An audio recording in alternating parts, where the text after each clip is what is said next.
Primer conferencia con la que inauguramos este segundo día de la Escuela de Invierno de Robótica y para ello contamos con la participación del doctor Juan Humberto Sosa Zuela, quien es organizador de la escuela, quien es director aquí del SIC y por supuesto estamos muy agradecidos por parte de la Federación Mexicana de Robótica que contemos con su apoyo y su participación. Entonces voy a leer una biografía del doctor. El doctor Sosa es doctor en informática por el Instituto Nacional Politécnico de Grenoble, Francia. Es profesor de tiempo completo del Instituto Politécnico Nacional y director del Centro de Investigación en Computación. Es miembro emérito del Sistema Nacional de Investigadores. Es miembro de la Academia Mexicana de Ciencias y miembro de la Academia de Ingenierías. Es también miembro senior del Instituto de Ingenieros Eléctricos y Electrónicos, la IEEE, y de la Sociedad Internacional de Redes Neuronales. Es miembro de la Academia eh, de Maquinaria Computacional, ACM, de la Federación Mexicana de Robótica, es nuestro primer vocal, y Fellow de la Sociedad Mexicana de Inteligencia Artificial. En 2021 fue galardonado con el Premio Nacional de Computación por parte de la Academia Mexicana de la Computación, así como el Premio Nacional de la Academia de Ciencias de Cuba en 2021 en el área de las ciencias naturales y exactas. En 2023 fue galardonado con el Premio a la Investigación en el Instituto Politécnico Nacional en el área de investigación básica. El pasado 25 de abril del 2024 recibió por parte del Tecnológico de Estudios Superiores de Catepec un doctorado honoris causa.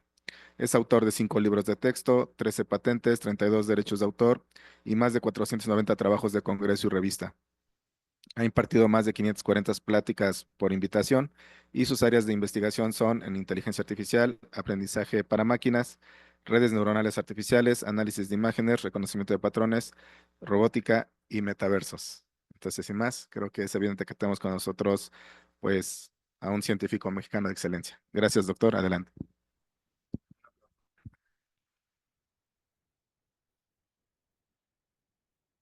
Muchas gracias, José, por la presentación. Quiero agradecer, antes de empezar mi plática, a la Federación Mexicana de Robótica, a su presidente y a la mesa directiva por la invitación que me hacen para poder participar en esta Escuela de Invierno de Robótica, versión 2024-2025. Agradezco a todo el equipo organizador y, por supuesto, más allá de todo eso, a ustedes, los estudiantes, que son la razón de ser de todo el trabajo cotidiano que hacemos en materia educativa, generación de conocimiento y su transformación en soluciones a la sociedad. Eh,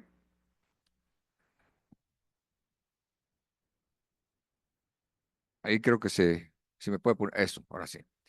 Todo mundo o mucha gente utiliza las redes neuronales como una herramienta proveniente de la inteligencia artificial para darle una solución a un problema o varios tipos de problemas. Pero pocas veces nos preguntamos por qué las redes neuronales, aunque sabemos que son poderosas, ¿por qué lo son?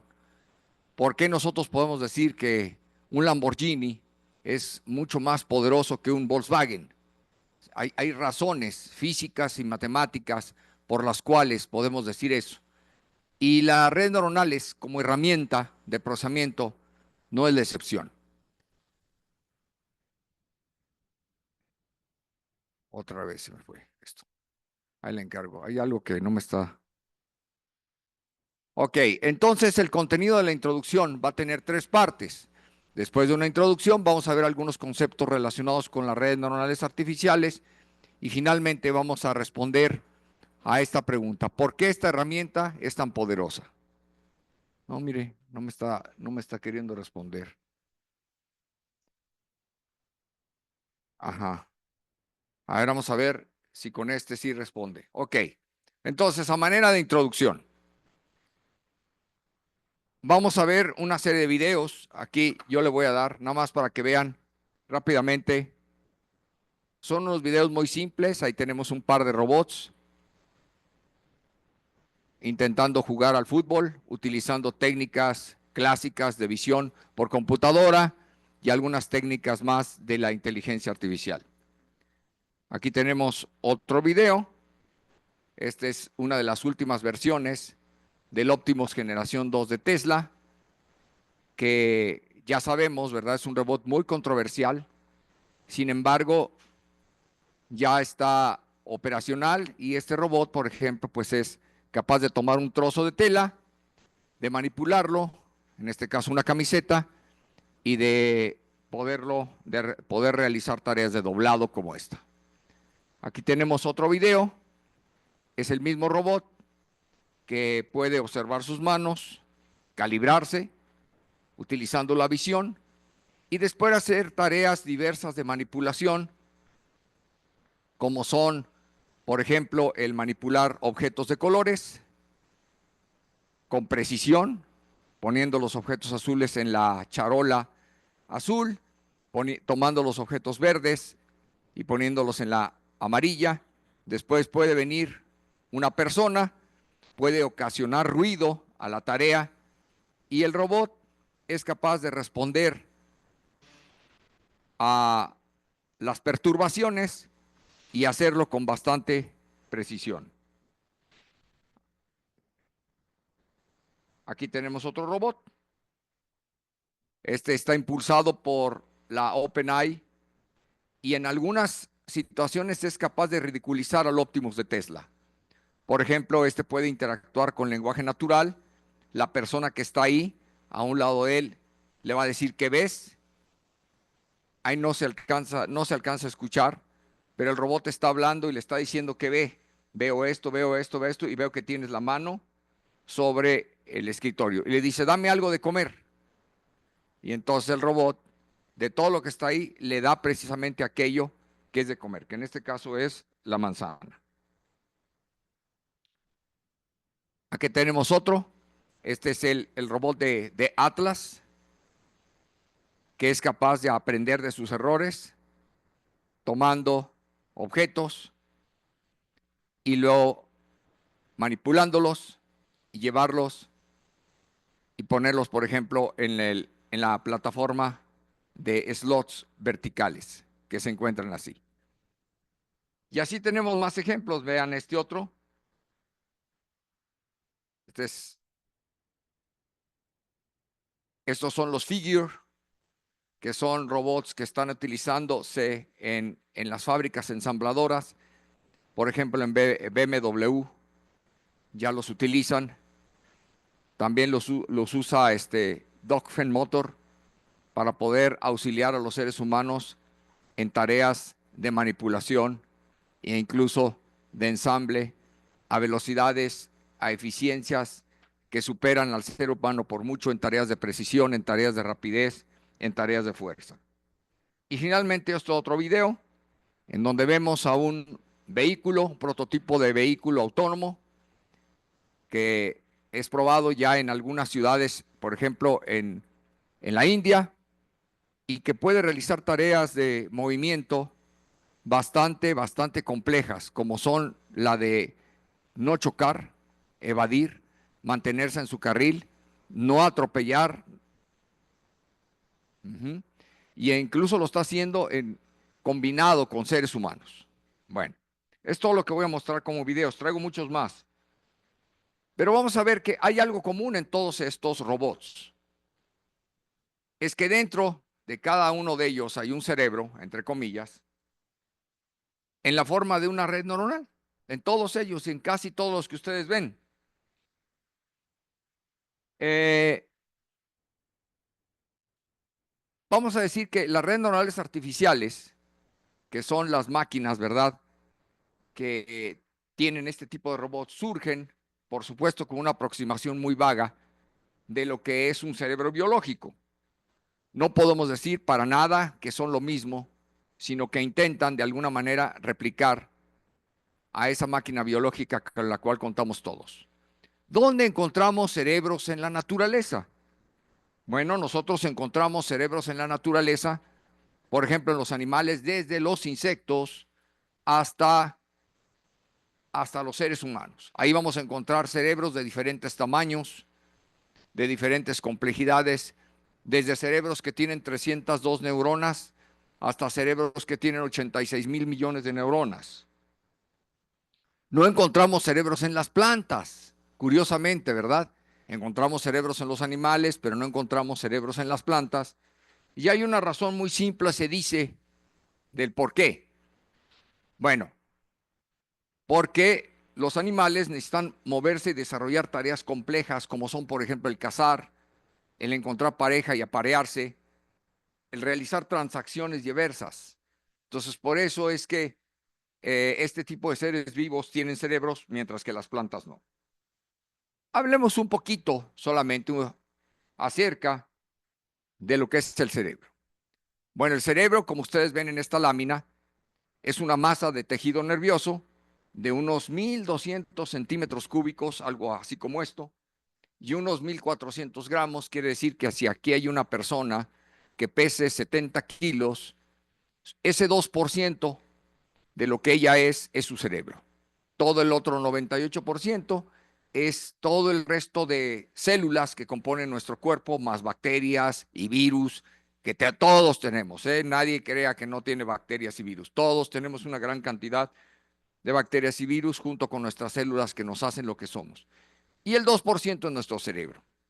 El cerebro humano, en promedio, se compone de unos 86 mil millones de pequeños procesadores que están interconectados entre ellos a ese nivel, unas 10 a la 15 sinapsis o espacios de interconexión que equivalen a unos 170 mil kilómetros de fibra nerviosa, nada más para que nos demos cuenta de la dimensión.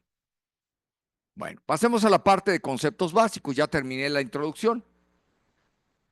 Un cerebro biológico, como sabemos, se compone de estos pequeños, eh, digamos, componentes vivos. Son células especializadas en el procesamiento de información que tienen tres partes. Un conjunto de árboles dendríticos donde reciben la información de los sentidos o de otras neuronas.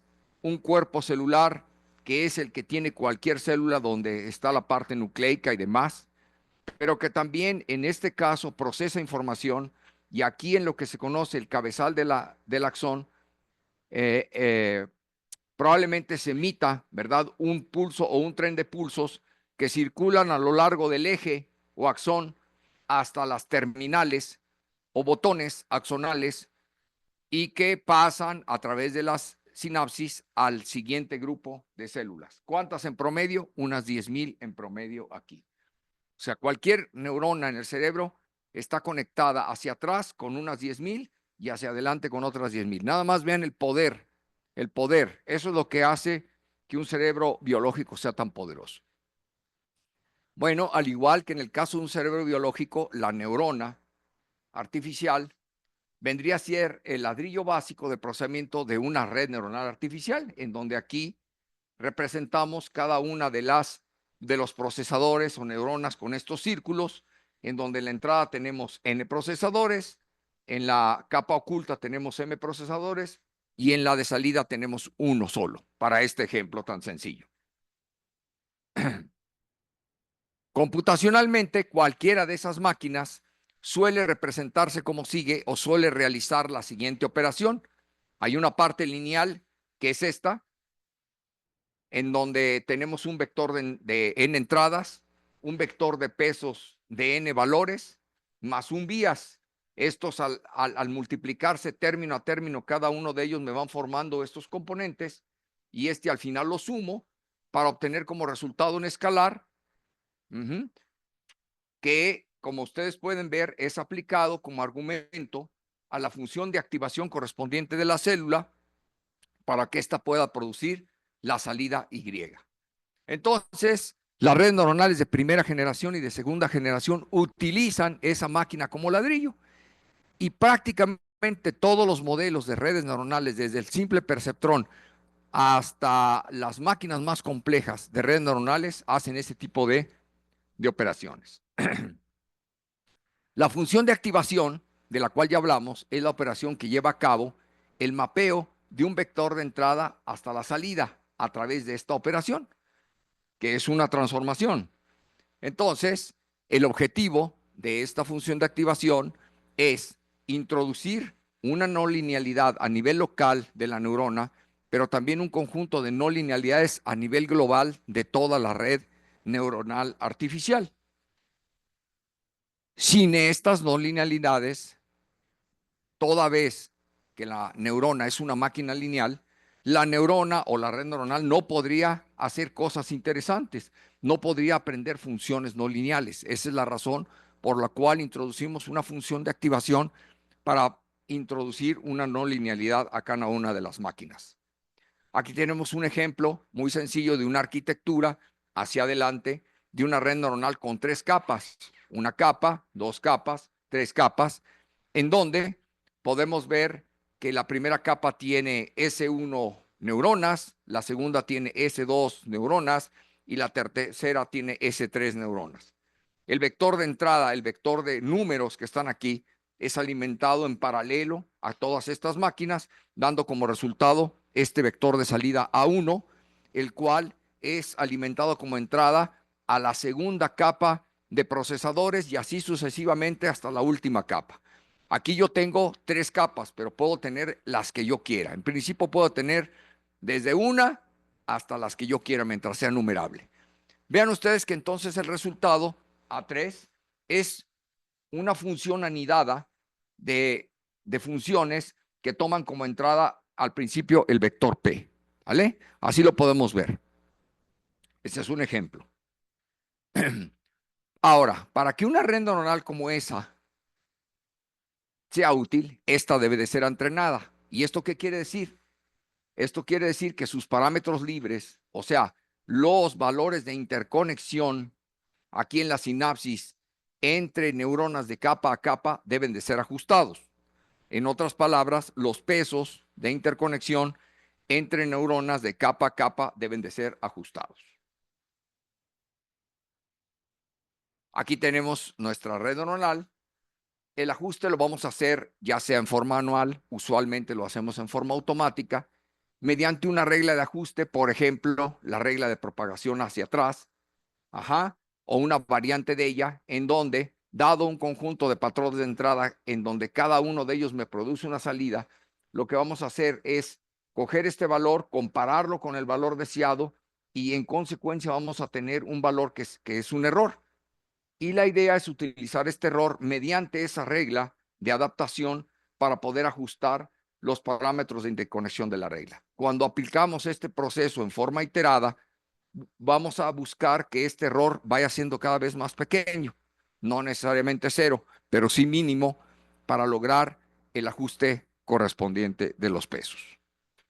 Bueno, actualmente las redes neuronales sabemos que las podemos usar en muchas tareas, como los podemos usar como máquinas de predicción, como máquinas de clasificación, como máquinas de estimación paramétrica, pero también como máquinas de control de procesos, etcétera. Bueno, ahora veamos un poquito o hablemos un poquito acerca de las generaciones de neuronas artificiales y en consecuencia de redes neuronales. Los especialistas clasifican a las máquinas básicas o ladrillos básicos de procesamiento en 3 generaciones. Tenemos las de primera generación que fueron propuestas originalmente por McCulloch Pitts, más o menos en el año 1940 y que estuvieron vigentes hasta el año 1960, en donde vemos que son máquinas que me permiten mapear vectores de entrada a 2 etiquetas, cualquiera que este sea, AB. Aquí puede ser 0, 1, menos 1, 1 o lo que yo quiera. Esas son las de primera generación. Las de segunda generación hacen algo parecido a lo anterior. Toman un vector de entrada y mapean el resultado a los reales, ¿sale? Pero en este caso a un subconjunto de los reales, por ejemplo, entre 0 y 1, entre menos 1 y 1 y demás. Y las de tercera generación, son las que estamos, en las que están trabajando o estamos trabajando muchos grupos a nivel mundial, son estas.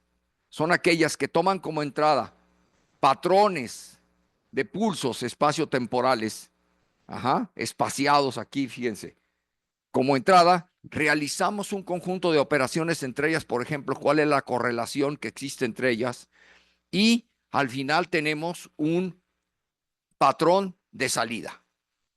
Estos modelos, cabe resaltar que son los que más se asemejan a la operación real de las neuronas. Uno de los más conocidos, por ejemplo, sería el modelo de Hutchinson and Huxley, que en su momento obtuvo el premio Nobel en los años 50.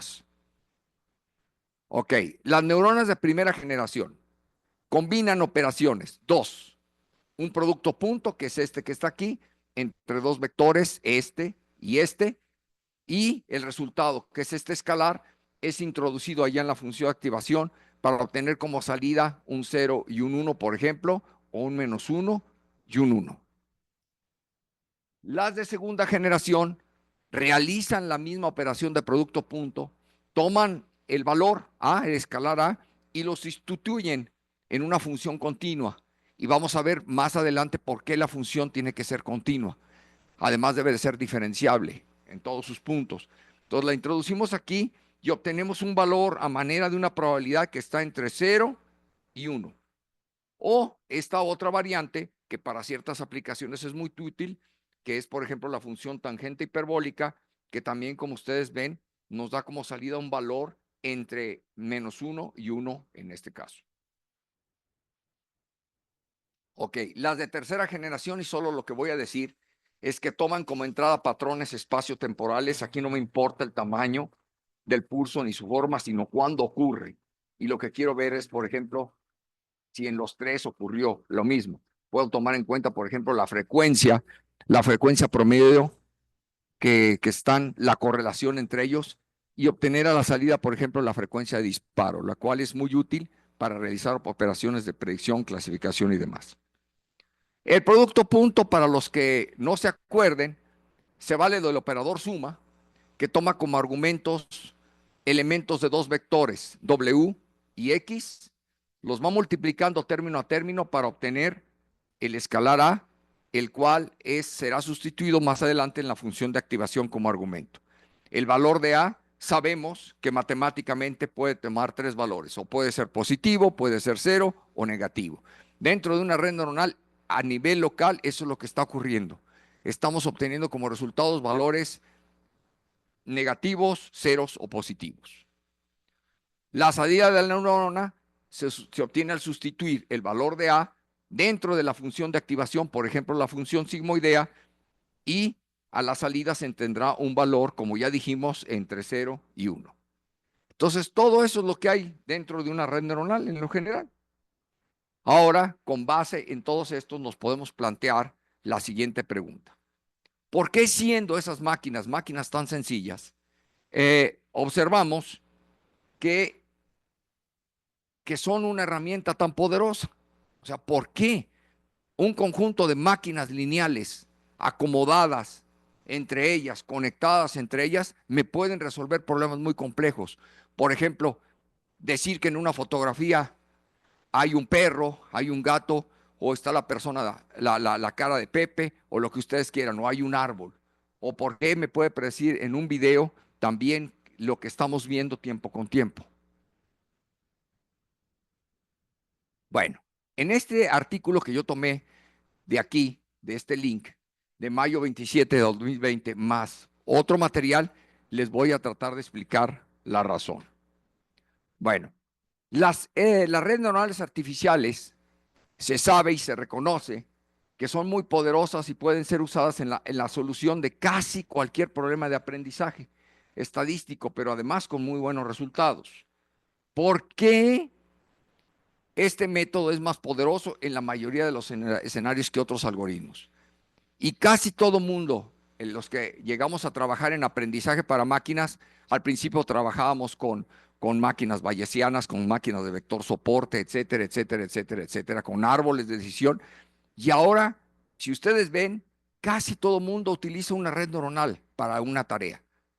Y la mayoría de los congresos, aún aquellos, por ejemplo, de visión por computadora, ya utilizan a las redes neuronales como herramientas muy útiles para resolver esos problemas. Entonces, ¿por qué? Bueno, pues hay una razón matemática, y esto es lo que debemos de entender. Hay una razón matemática detrás de todo esto. Ujú. Como decir, ¿por qué? Porque el cuadrado de la hipotenusa es igual a la suma de los cuadrados de los catetos. Bueno, eso fue descubierto hace mucho tiempo, ¿verdad? Y es un resultado muy importante que tiene muchas aplicaciones. Aquí hay también una razón matemática para eso, y la razón de manera muy sencilla es esta. Número uno, porque el conjunto de funciones que se puede describir mediante una red neuronal es muy, muy grande. No es infinito, pero sí es muy, muy grande. ¿Por qué? Porque hay problemas que no son funciones. ¿Vale? Por ejemplo, un problema que no es una función es un problema entre yo y mis hijos. ¿Cómo resuelvo un problema entre yo y mis hijos? Eso sería un problema. Ujú. Entonces, y hay muchísimos problemas así, pero todo problema que pueda ser planteado como una función, entonces ese problema puede ser resuelto de esta manera. ¿Qué significa describir una función y cómo tal conjunto de funciones puede ser tan grande? Vamos a responder a esas dos preguntas.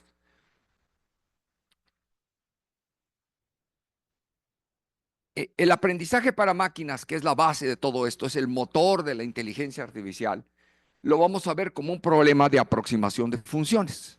Entonces hay varias formas de ver el problema del aprendizaje para máquinas. En el contexto de esta plática lo vamos a ver así. Lo que queremos es, en el aprendizaje para máquinas, es aproximar funciones. Lo vamos a plantear de la siguiente manera. Suponga que usted cuenta con un conjunto de datos y es lo que usted tiene. Cualquier conjunto de datos. ¿Vale? Ahí está su conjunto de datos, donde este es el índice y n es el número de datos. N puede ser desde 1 hasta lo que ustedes quieran, mientras no sea infinito. ¿Vale? No se vale que sea infinito. ¿Por qué? Porque entonces no podría ser resuelto por una computadora. Pero puede ser muy grande. X es un dato, Y es una observación que está relacionada con ese dato, Y con su índice K puede ser un número real o puede ser también incluso una distribución de probabilidad. Y la tarea consiste en encontrar esa función f, la cual cuando yo sustituyo este como argumento dentro de esta función, me da aproximadamente y. Ese es mi problema. Entonces, agarren cualquier problema, no me importa si tiene dos datos, si tiene dos datos, tres datos, es una imagen, es un sonido, eso es lo que yo quiero encontrar.